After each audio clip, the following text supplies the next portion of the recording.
அதான் ஒரு இடத்துல கூட அவர் என்ன சொல்லியிருக்காரு, 2026 சட்டமன்ற தேர்தல்ல பாஜக தான் ஆட்சி அமைக்கும்.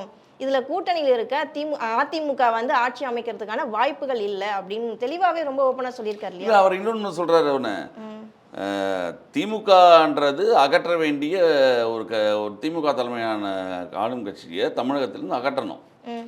அதற்கு வலுவான ஒரு கூட்டணி தேவை. அதிமுகவும் பிஜேபியும் சேர்ந்தா மட்டும் அந்த வலு கிடைச்சிடாத நம்பலங்கிறாரு. அப்ப அவர் என்ன பாஜகவோட தேசிய தலைமை முடிவு பண்ணிடுச்சு அதிமுகவோட தான் இருக்கணும்ட்டு. ம். அவங்க மிக உறுதியா இருக்காங்க. எடப்பாடிக்கு வேற வழி இல்லை, அதிமுகவோட பிஜேபியோட இருந்தாகணும் அவருக்கு இருக்கக்கூடிய சில சிக்கல்கள் வழக்குகள்னால. இல்லைன்னா எனக்கு தெரிந்து அதிமுக தொண்டர்களும் பிஜேபியோட தொண்டர்களும் இணைந்து வேலை பார்ப்பாங்களா அப்படிங்கிறதே மிகப்பெரிய ஒரு கேள்விக்குறி தான் இங்கே. ஏன்னா அங்கே எடப்பாடி அவர்களும் அமித்ஷா அவர்களும் ஒன்றாயிடலாம். கீழே இருக்கக்கூடியவர்கள் என்ன, அந்த அண்ணாமலையோட ஆதரவு குரூப்புங்கிறது இப்போ அதிகமாகிடுச்சு அங்கே. அவங்க நீங்கள் பார்த்தீங்கன்னா சோஷியல் மீடியாவில் நயினா நாகேந்திரனையும் எடப்பாடியும் அப்படி பேசுகிறாங்க பிஜேபிக்காரங்களே. இது உங்களுக்கு இன்னும் பரவ எப்படி சேர்ந்து வேலை பார்ப்பாங்க? எனக்கு நமக்கு தெரிஞ்ச டவுட்டு தான் அது. இந்த கூட்டணி இப்போதைக்கு தொடரும். பிஜேபி நினைக்கிறவங்க தொடர்ந்து தான் தீரணும்.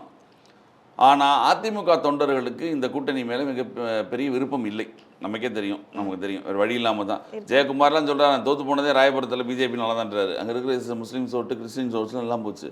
எல்லாம் கிறிஸ்டின்ஸ் ஓட்டு கொஞ்சம் அதிகம். அங்கே கிறிஸ்தவர்கள் விட்டதுங்க அங்கே ராயபுரம் தொகுதி ஃபுல்லாக எல்லாமே மீனவர்கள் பூதா போச்சு அவர்கள்லாம் அப்படின்னு அவருடைய இப்போ வெளியே சொன்னார், பத்திரிகை ஒரு சந்திப்பிலே சொன்னார். இது போல தான் பல பேர் அங்கே இருக்காங்க அதிமுகவில். வேறு வழி இல்லாமல் தான் இருக்காங்களே தவிர தலைமைகள் ஒன்று சேரலாம், ஆனால் இவங்க ஒன்று சேரதுக்கான வாய்ப்பு இல்லை.